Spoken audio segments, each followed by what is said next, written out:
Shalom, shalom, peuple de Dieu.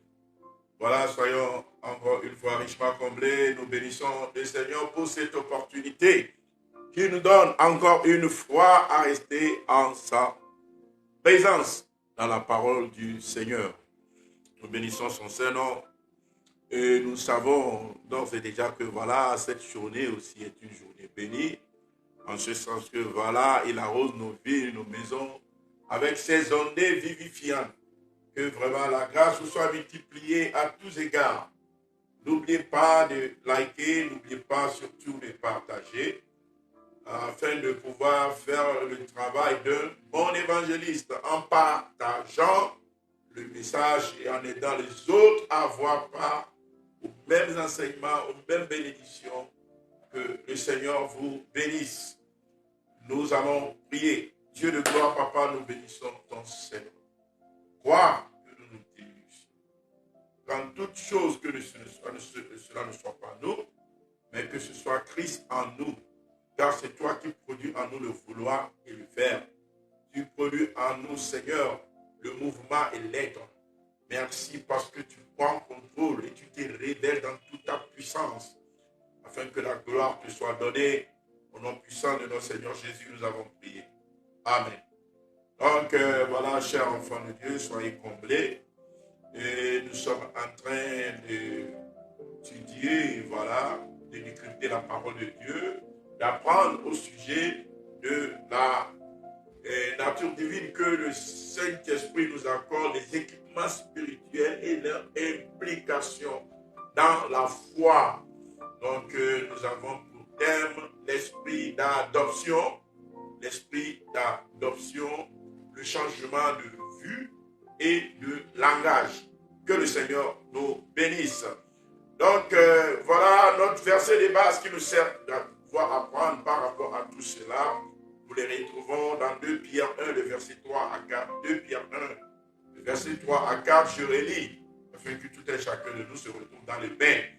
La Bible dit, comme sa divine puissance nous a donné tout ce qui contribue à la vie et à la piété, au moyen de la connaissance de celui qui nous a appelés par sa propre gloire et par sa vertu, lesquels nous assurent de sa part les plus grandes et les plus précieuses promesses, afin que par elles, vous deveniez participants de la nature divine, en fuyant la corruption qui existe dans le monde et par la convoitise. Que le Seigneur bénisse.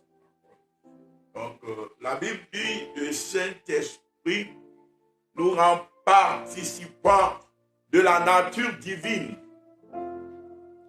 Le Saint-Esprit nous rend participants de la nature divine. La nature en nous, c'est l'être. C'est ce que nous sommes. C'est notre vraie identité spirituelle, bien sûr. Et comme la Bible nous dit, il dit le Saint-Esprit vient nous rendre participants de la nature divine. C'est-à-dire cette nature-là qui est réservée uniquement à Dieu. Cette nature-là qui se retrouve en Dieu. Cette nature-là qui fait de Dieu Dieu. Cette nature-là qui détermine la divinité. Parce que l'identité de Dieu se définit par sa nature. Donc, la nature de Dieu, la nature qui fait Dieu Dieu, la Bible nous dit que le Saint-Esprit, quand nous recevons le Saint-Esprit, quand nous recevons la puissance de Dieu en nous, quand nous recevons le baptême de l'Esprit, quand le Saint-Esprit vient demeurer en nous, la Bible nous dit, il nous rend participants. Il nous rend participants de la nature divine. C'est-à-dire cette nature qui fait Dieu Dieu, le Saint-Esprit vient déployer en nous cette même nature.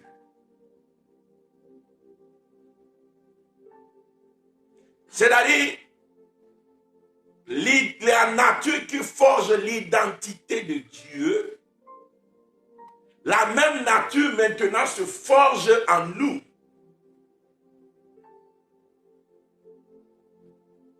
Et en lisant la parole, la Bible nous dit ceci. Il est très important. C'est-à-dire, il faut que nous comprenions certaines choses afin de pouvoir bénéficier, voilà, de toutes les grâces et de toutes les potentialités que Dieu met en nous. Amen. Le chrétien vit souvent trop en dessous. Trop. Quand je dis trop, ça veut dire exagérément en dessous de la potentialité que Dieu lui a donnée. Nous n'exploitons pas ce que Dieu nous a donné. Parce que avant de l'exploiter, il faut que nous arrivions à changer d'abord de vue.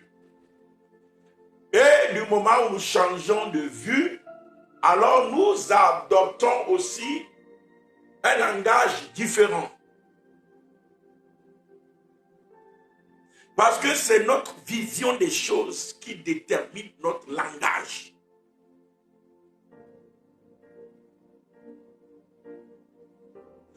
Comme la Bible nous le dit, la Bible dit le Saint-Esprit vient nous rendre participants de la nature qui fait l'identité même de Dieu. Amen. Et quand le Saint-Esprit opère cette transformation, c'est là où on dit que la personne est née de l'Esprit. Et la Bible va plus loin en nous disant dans Jean 3, le verset 6, dit, celui qui est né de l'Esprit est esprit. C'est-à-dire, on te défalque du commun des mortels. On t'amène maintenant au rang des esprits, parce que Dieu est esprit. Tu reçois maintenant la nature de Dieu en toi. Tu deviens un esprit. Celui qui est né de la chair est chair. Celui qui est né de l'esprit est esprit. As-tu reçu le Saint-Esprit quand tu as cru? Es-tu baptisé par l'Esprit quand tu as cru? Est-ce que tu recherches ardemment le Saint-Esprit et tu le laisses travailler en toi?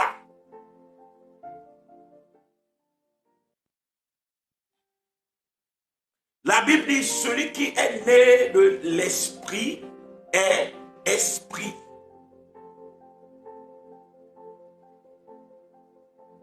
La Bible nous parle ici de notre spiritualité. Quelle est ta spiritualité? Quelle est ta capacité, ton pouvoir et ta force de changer les choses?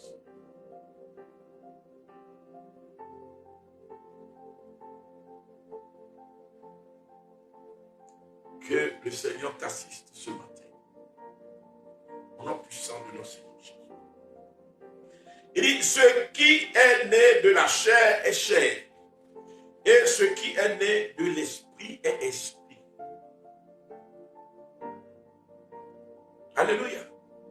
Et du moment où tu es maintenant classé au rang des esprits, tu dois le savoir, tu dois le réaliser.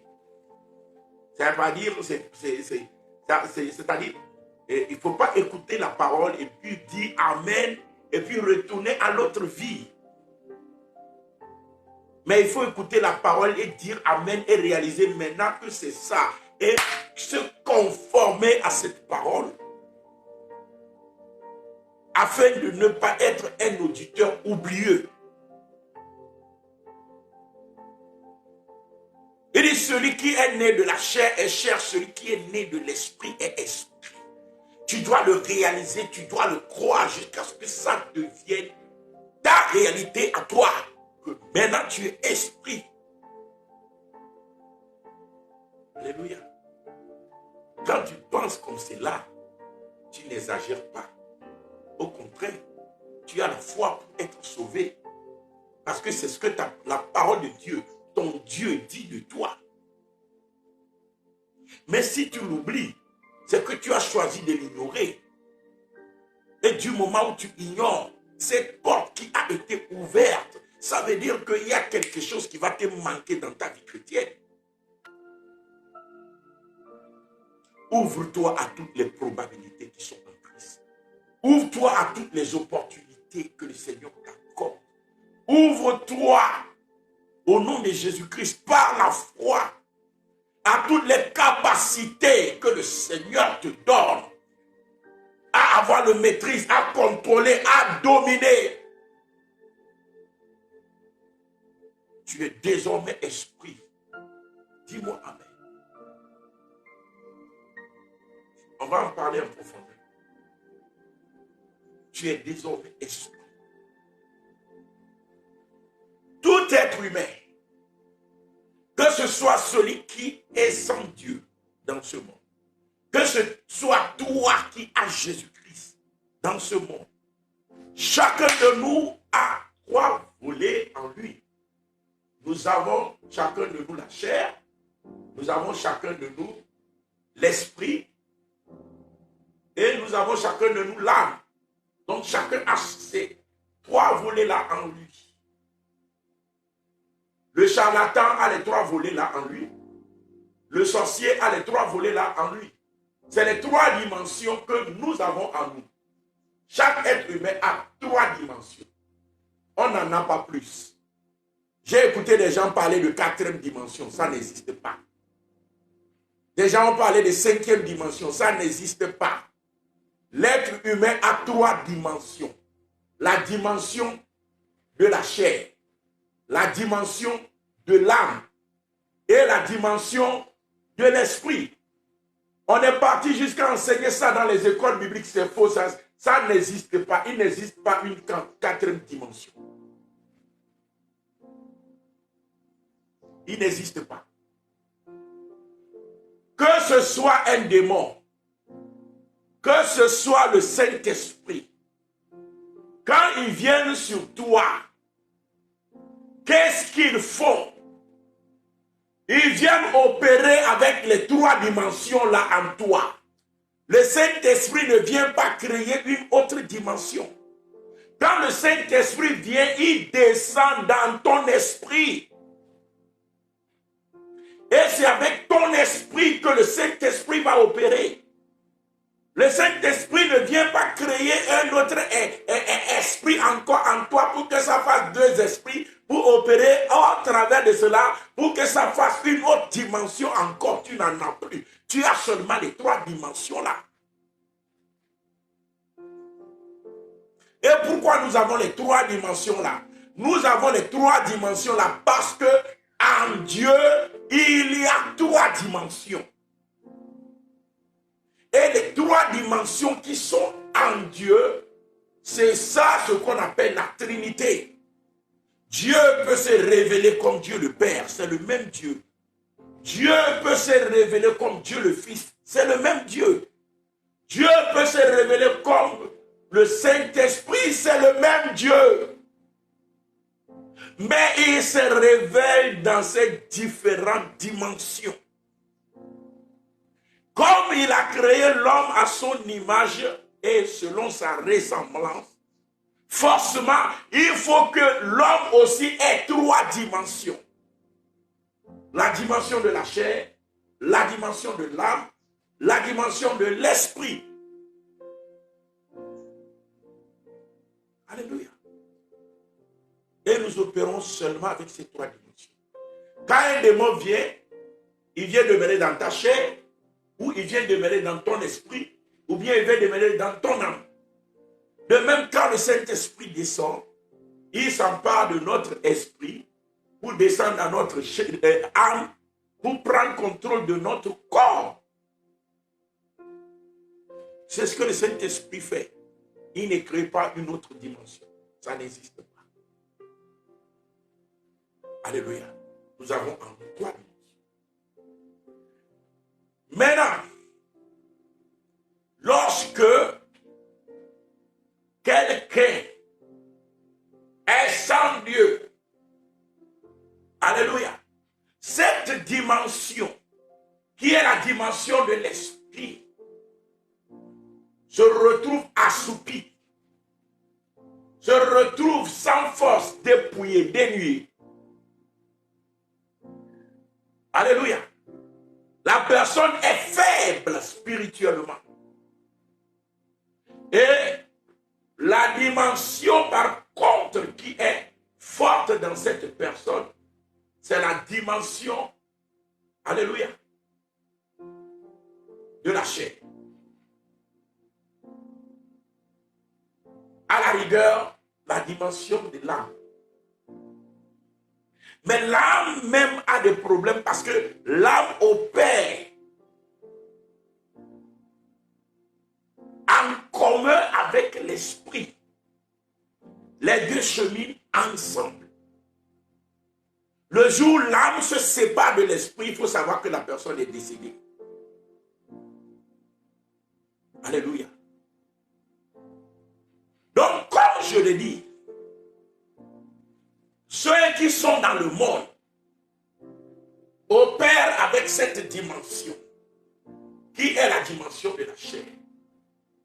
Par conséquent, ils ont des langages charnels, ils ont des vues charnelles, ils ont les approches charnelles. Ils opèrent en fonction de cette personne-là, qui est la chair. Il raisonne en fonction de cette personne qui est la chair. Mais la Bible dit celui qui est né de l'esprit est esprit. Ce qui veut dire, quand tu es né de l'esprit, maintenant c'est la chair qui s'affaiblit. Vous voyez? Au contraire, l'esprit est revigoré par le Saint-Esprit. Mais la chair s'affaiblit. Et cette seconde personne qui est l'esprit devient puissante et forte en toi. Les yeux de cet esprit sont illuminés. Les dons et les talents spirituels sont développés. Alors, l'esprit prend le devant en toutes choses. Comme Paul l'a dit dans Éphésiens 1 à partir du verset 14. Il dit que le Seigneur illumine les yeux de vos cœurs. Il parle de quoi? Les yeux de l'esprit.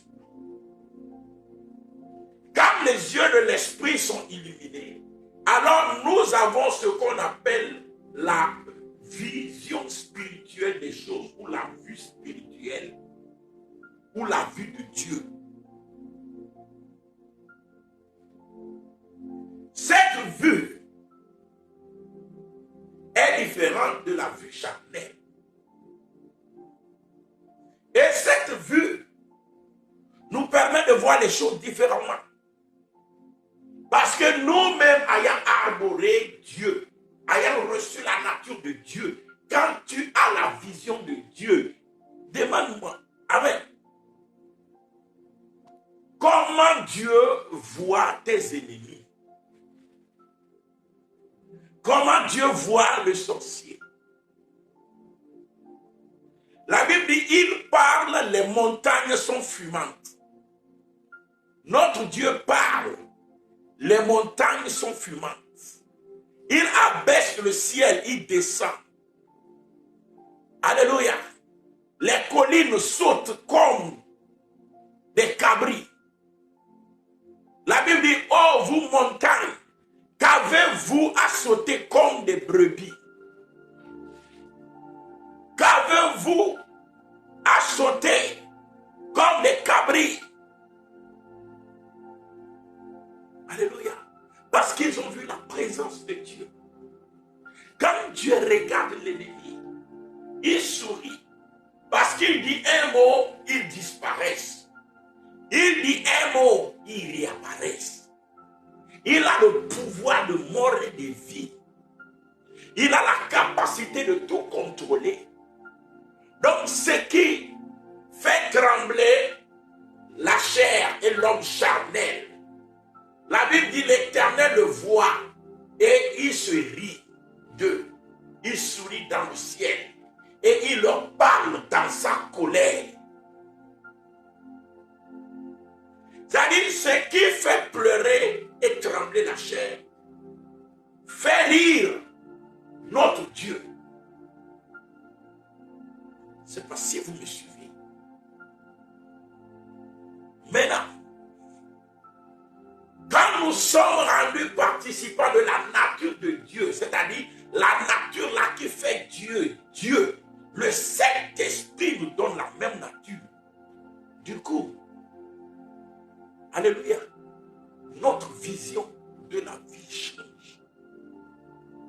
Nous voyons comme Dieu voit. On se rit de l'ennemi. On se rit du sorcier. On se rit des attaques de l'ennemi, de ce que l'ennemi pense vouloir faire. Parce que nous avons en nous la divinité. Et vous voulez savoir, la divinité est incorruptible. La Bible l'a dit si clairement dans 2 Timothée 1, le verset 10. La Bible dit, il a mis en évidence la vie et l'immortalité par l'évangile. D'autres versions disent, il a mis en évidence la vie et l'incorruptibilité par l'évangile. Amen. Lévé dit, magblé. L'incorruptibilité, c'est-à-dire quelque chose qui est indestructible. Il a mis cela en évidence dans ta vie. Quand on dit c'est évident, ça veut dire c'est palpable. On peut maintenant le toucher, on peut le réaliser. Mais qui peut le toucher, qui peut le réaliser? C'est l'homme spirituel. L'homme qui a reçu la nature de Dieu.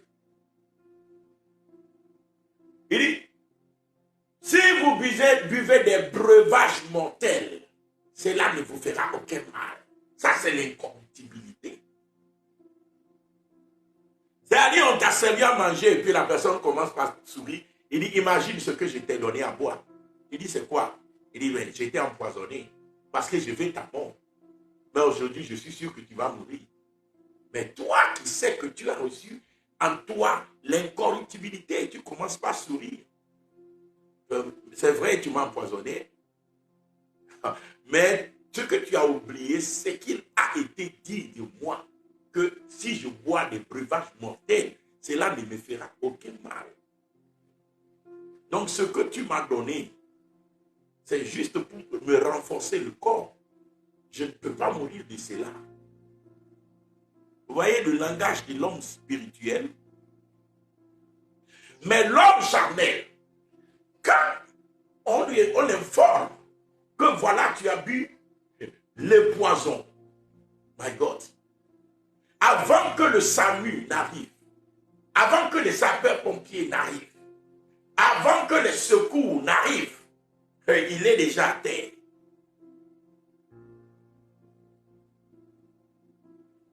Alléluia. Alléluia. Il y a une histoire qui a eu lieu dans un contrée du Togo appelé communément Palimé. C'est une ville de notre pays. Il y a des gens qui se sont mis sur eux d'aller faire une fête camping.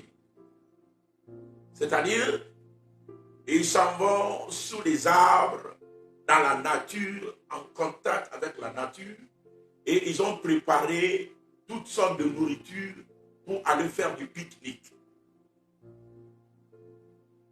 Arrivé dans cette contrée, la fête a débuté. Et l'organisateur a amené aussi son chien. Et le chien là, communément appelé Gentleman. Le jour-là, il y avait de la nourriture tellement. Et quand les bonnes femmes libèrent un plat, ils jettent la nourriture, le chien s'en approprie. Donc, le chien là s'est permis de manger le reste de toute une fête. Et le chien a tellement mangé le jour-là que le chien trouve de la difficulté même pour marcher.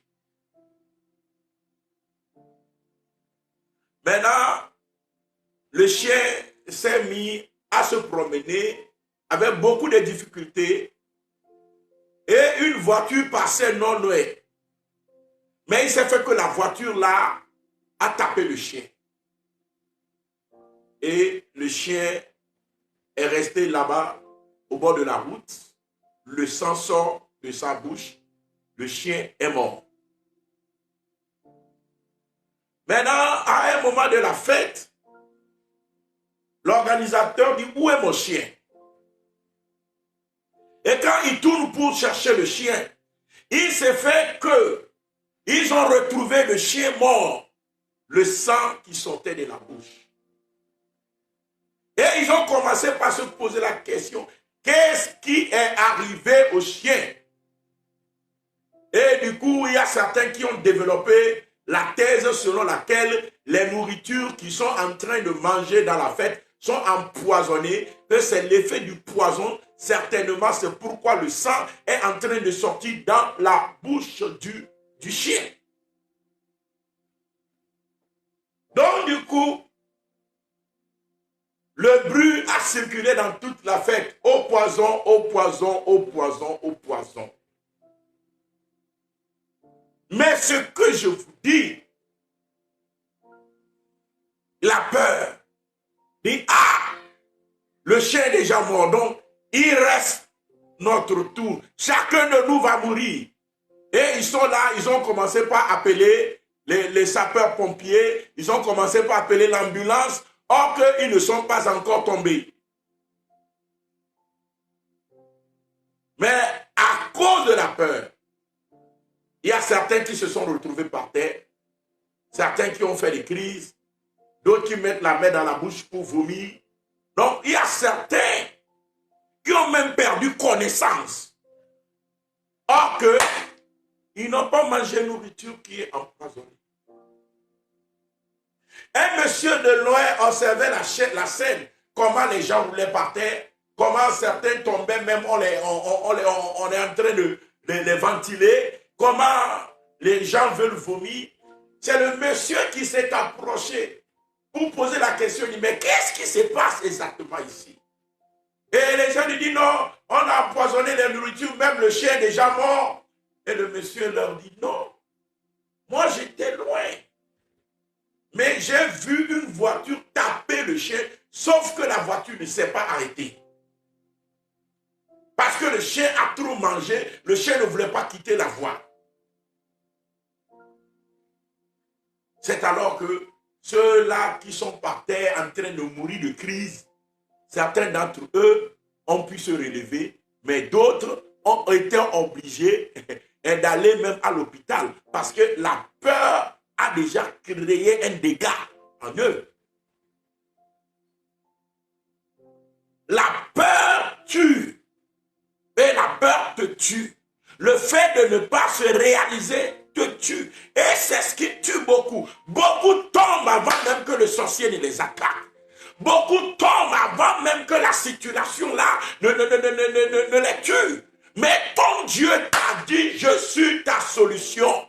Il dit, bannis l'inquiétude car tu n'as rien à craindre. La frayeur car elle ne s'approchera pas de toi. L'homme spirituel n'a pas peur, même si c'est le poison. Même si les gens tombent à son côté. Son Dieu lui dit, 1000 tomberont à ta gauche, 10 000 tomberont à ta droite, mais tu ne seras pas atteint. De tes yeux seulement tu verras la rétribution des méchants. L'homme spirituel a la vision de Dieu des choses. Il voit les choses comme son Dieu peut le voir. Parce qu'il a reçu la même nature que Dieu. Et désormais, ses yeux spirituels sont illuminés. Donc du coup, sa vision des choses change. Maman, ce qui te fait trembler ne te fera plus trembler. Papa, ce qui te fait trembler ne te fera plus trembler parce que tu as la victoire en Jésus-Christ. Parce que voilà, maintenant, ce que tu es devenu, la nature que tu as reçue, c'est l'incorruptibilité, c'est l'indestructibilité, c'est l'immortalité. Ces choses-là ne peuvent pas te faire du mal. Dis-moi Amen. Nous ne les réalisons pas. C'est pourquoi la maladie là est dans ton corps. Tu es en train de crier ma maladie, ma maladie, ma maladie. Tu as créé une maladie. Une maladie t'appartient. Est-ce que c'est un héritage? Est-ce que c'est un don? Est-ce que c'est un acquis? Pourquoi tu parles de ta maladie? Tu n'as pas de maladie. Parce que toi, tu as la santé de Christ. Parce que toi, tu as la santé de Christ. La Bible va plus loin dans 1 Jean 4, le verset 17, et dit, tel il est, tel nous sommes aussi dans ce monde. Pourquoi? Parce que tu as reçu la nature divine en toi. Tel il est, tel tu es dans ce monde. Est-ce que tu as vu Jésus malade? Est-ce que tu as vu Jésus mourir de cancer? La Bible dit, même les gens se sont saisis de lui depuis le temple parce qu'ils voulaient le tuer. Et ils le précipitaient pour aller le faire tomber depuis le haut de la montagne. Mais la Bible dit, Jésus disparut du milieu d'eux. Là, il faut réfléchir à ça. Des milliers de personnes qui ont saisi une seule personne pour le tuer. Jésus n'a pas couru. Jésus n'a pas fui. Mais la Bible dit il disparut. Tu peux me dire comment ça s'est passé? Ceux qui l'ont attrapé ont attrapé le vent. Celui qui dit il t'a attrapé, je proclame sur toi ce matin que la personne a attrapé le vent. Celui qui t'a mis en prison, je te dis, ils ont mis en prison le vent. Et tant que le vent ne peut pas rester en prison, je te vois sortir de ta prison au nom de Jésus-Christ de Nazareth. Oh, dis-moi Amen. Est-ce que tu peux réaliser quand tu as reçu le Saint-Esprit ce que Dieu a fait de toi? Papa, une prière que tu ne dois pas oublier. Seigneur, couvre-moi de ton onction. Développe en moi les capacités du Saint-Esprit. Je suis rendu participant de la nature divine. Que cette nature se développe en moi. Oh là là. Tu sais, tu as encore une vue humaine. Tu opères dans une vie humaine. Par conséquent, tu es encore, alléluia, est comme un fils et l'homme. C'est pourquoi le sorcier vient même jusqu'à te tirer les poils de la narine. Les démons viennent et c'est sur ton ventre que eux, ils décident de faire leur foufou pour faire la fête. Tu dors la nuit et puis voilà, avec le pilon, tu écoutes des bruits sur ton ventre. Et tu ne peux même pas te réveiller. Tu t'efforces, tu ne peux pas te réveiller. Et c'est quand tu appelles Jésus que tu te lèves ici. Jésus-Christ n'est pas seulement là pour te sauver, mais Jésus-Christ est surtout là pour te transformer en Dieu. C'est-à-dire, il transforme ta nature pour que voilà, tu sois craint, tu sois respecté, que certaines choses n'arrivent pas. Non pas que voilà, quand le mal va t'arriver, alors il va courir comme le prince, comme on le dit, le prince de ton salut, pour courir, voilà, pour te sauver, pour faire le one-man show. Non, Jésus veut que tu aies une capacité. Jésus veut que tu aies la force. Jésus veut que tu aies la capacité spirituelle de surmonter les choses, de dominer les choses. C'est pourquoi dans certaines situations, tu appelles Dieu, Dieu ne veut pas venir. Quel est cet enfant-là qui veut rester bébé, qui, toute chose, on doit lui faire ça, et lui-même est dans l'incapacité. Ton Père veut que tu te développes. Arbore la nature divine. Le Saint-Esprit te rend participant de la nature divine. Lève-toi comme un Dieu. Commande. Voilà. Utilise ton autorité. Dieu ne t'a pas donné la nature divine pour que si tu as mal à la tête, Dieu, tu as mal au pied, Dieu, tu as mal ici, Dieu, tu veux ceci, Dieu, tu veux cela, Dieu, parle. Tu as l'autorité. Tu as l'autorité, parle à la situation. Voyez Jésus-Christ devant les situations. Qu'est-ce qu'il fait? Il parle. Mais il parle. Jésus, il parle grave. Il parle même aux situations. Il parle au vent, il dit, toi, vent, arrête-toi. Le vent s'arrête. C'est la nature divine en lui qui fait ça. Il parle au flot de la mer, le flot de la mer obéit parce que c'est la nature divine en lui qui fait ça. Vous voyez? À quoi toi tu as déjà parlé? Oh Dieu, sauve-moi. Oh Dieu, fais ceci. Oh Dieu, fais cela. Oh Dieu, fais cela. Mon ami, et l'autorité qu'on t'a donnée, c'est pour faire quoi? La nature divine qu'on t'a donnée, c'est pour faire quoi?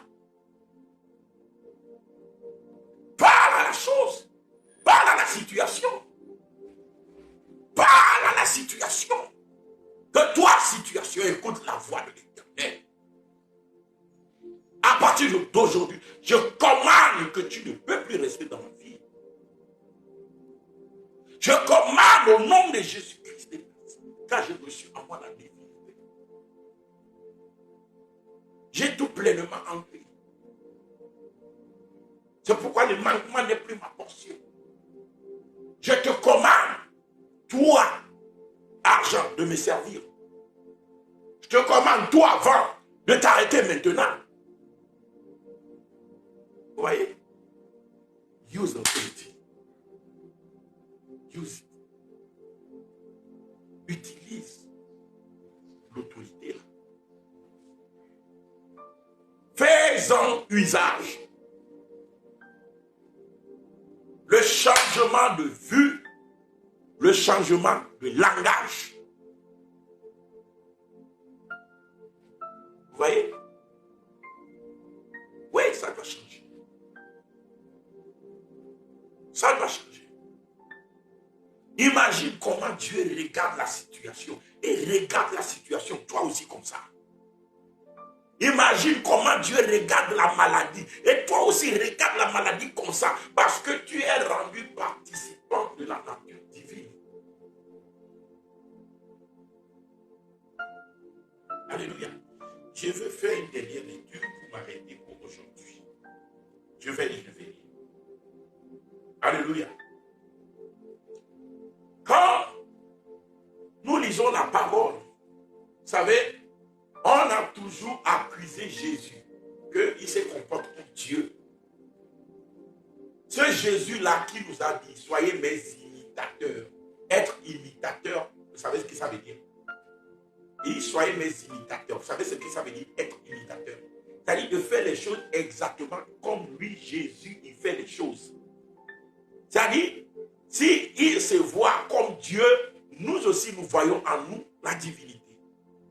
S'il commande aux choses, nous aussi nous commandons aux choses. C'est-à-dire, nous répétons ce que lui fait. C'est ça, imiter. C'est reproduire. Alléluia. Des comportements, des attitudes, des actions, des paroles et toutes sortes de choses que quelqu'un est en train de faire. En cela, Jésus devient pour nous comme un échantillon. Et nous copions, sans réfléchir, comme des fous. Ce que Jésus fait, et nous le faisons aussi. C'est ça, imiter. C'est ça, imiter. Alléluia. Et écoutez, dans Somme 82, le verset 6, je vais dire quelque chose de très important. Somme 82, le verset 6, la Bible dit, j'avais dit, vous êtes des dieux.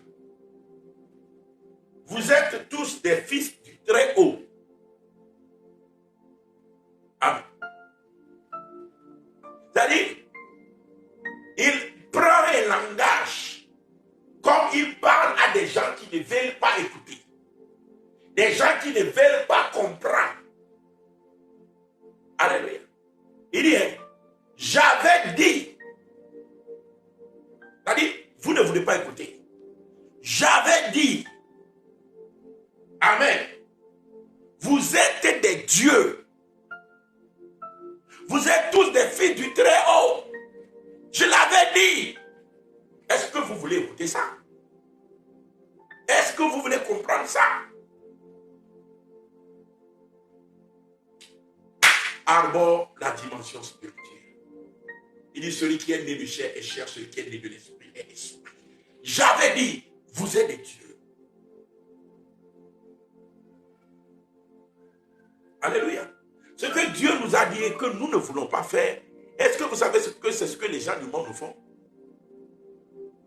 Amen. Les gens de sciences occultes, ils se comportent comme des dieux. Ils se voient comme des dieux. Et ils prennent même les noms de Dieu. Ce qui est une absurdité. Quand on parle de diva, la diva, la diva, la diva, la diva, souvent les artistes féminines, on les appelle les divas, diva, diva. Vous savez ce que c'est que diva? Amen. La personne se fait Dieu. Et des fois, puisque Dieu, c'est un thème qui peut choquer, pour attirer leur femme, on parle de idole, idole, idole, idole. Et les gens disent, c'est mon idole, c'est mon idole, c'est mon idole. C'est des absurdités. Amen. Tu veux adorer un être humain? Alléluia. Mais sache que toi, c'est toi-même que ton Dieu a fait. Hein? Un Dieu avec petit d. Amen. C'est pourquoi tu ne peux pas adorer quelque chose d'aussi si ce n'est l'Éternel. En sachant que tu as en toi la divinité. Et j'avais dit, vous êtes des dieux. Vous êtes tous des fils du Très-Haut. Je l'avais dit. Mais vous ne voulez pas écouter. Et pour terminer, le Seigneur Jésus-Christ. Le Seigneur Jésus-Christ. Lorsque le Seigneur Jésus-Christ lui-même, thank you Jesus, a été attaqué sur son comportement, comme quoi il se comporte comme un Dieu, il se prend pour Dieu, il fait les choses comme Dieu. Quelle réponse Jésus-Christ a donnée? C'est sur quoi je veux m'arrêter. Quelle réponse Jésus-Christ a donnée? La réponse qu'il a dit, la réponse qu'il a donnée. Il nous fait comprendre que la promesse là n'est pas seulement pour lui, mais la promesse là est pour nous tous. Mais on ne les réalise pas. C'est ce que Jésus-Christ a donné comme réponse. Nous allons lire les paroles de Jésus-Christ. C'est sur ça que je vais m'arrêter aujourd'hui. Qu'est-ce que le Seigneur a dit? Dans Jean 10, le verset 33 à 34. Jean 10, le verset 33 à 34. Nous lisons ensemble la parole du Seigneur. Jean 10, verset 33 à 34. La Bible dit. Les Juifs lui répondirent. Ce n'est point pour une bonne œuvre que nous te lapidons. C'est-à-dire, ils ont commencé par prendre la pierre jetée pour lapider Jésus. Jésus dit, pourquoi vous me lapidez? Il dit, ce n'est pas pour une bonne œuvre, ce n'est pas parce que tu as fait quelque chose de bon, tu as ressuscité un mort, et tu as guéri un malade. Ce n'est pas pour une bonne œuvre que nous te lapidons. Mais pour un blasphème, si nous voulons te lapider, c'est parce que tu blasphèmes. Nous continuons la lecture. Et parce que toi, qui es un homme, tu te fais Dieu. C'est parce que toi qui es un homme, tu te fais Dieu. Voilà pourquoi nous voulons te lapider. Tu te fais Dieu. Tu te comportes comme Dieu. Tu raisonnes comme Dieu. Tu penses comme Dieu. Tu agis comme Dieu. C'est pourquoi nous voulons te lapider. Écoutez ce que Jésus leur répondit dans le verset 34. Jésus leur répondit, n'est-il pas écrit, voyez, n'est-il pas écrit dans votre loi, j'ai dit, vous êtes des dieux? Est-ce que ce n'est pas écrit dans votre loi? L'Éternel ne vous a-t-il pas dit que j'ai dit, vous? Il ne s'agit pas d'une personne ou d'une seule personne. Vous, il s'agit de nous, les enfants de Dieu. Vous êtes des dieux. N'est-il pas dit, vous êtes des dieux? Voyez, Dieu l'a dit dans le sang.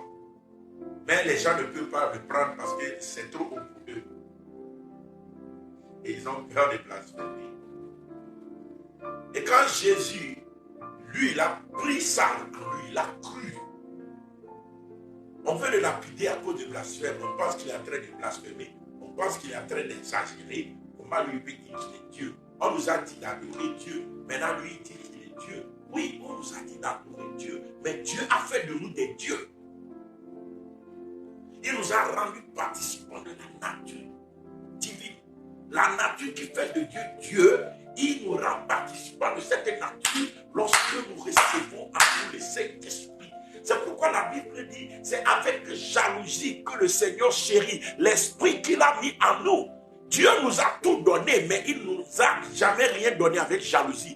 Même en donnant son Fils unique à aller mourir à la croix, il ne l'a pas donné avec jalousie. Mais en nous donnant le Saint-Esprit, la Bible dit c'est avec jalousie qu'il chérit l'esprit qu'il a mis en nous. Pourquoi? Parce que l'esprit là nous donne la divinité. L'esprit là nous donne ce que l'identité, ce qui fait même l'identité de Dieu.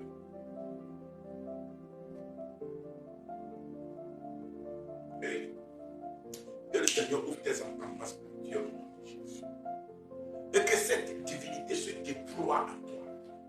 Mais tu sais, tu ne pourras jamais l'utiliser si tu ne le crois pas.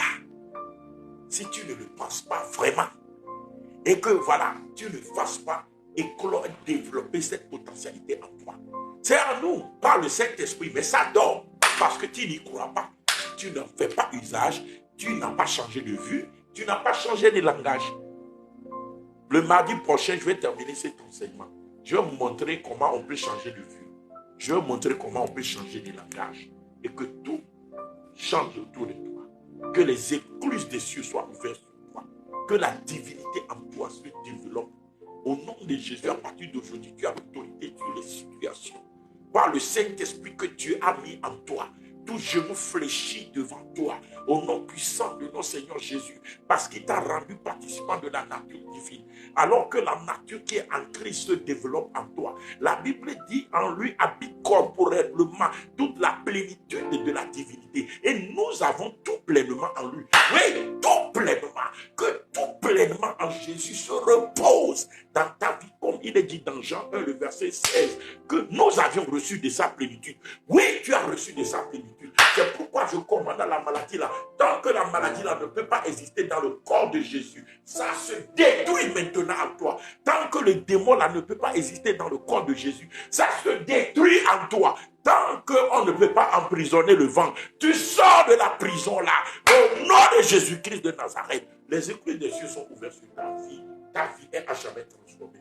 Reçois la touche, sois libéré, sois délivré, sois guéri maintenant que tu écoutes ma voix. Que ta vie change. Au nom de Jésus-Christ de Nazareth, j'ai prié. Amen. Que le Seigneur vous bénisse. Nous sommes arrivés à la fin. N'oubliez pas de liker, n'oubliez pas de vous abonner aussi. Et en cliquant sur la cloche de notification, afin que toutes les paroles, tous les messages que nous faisons puissent vous parvenir.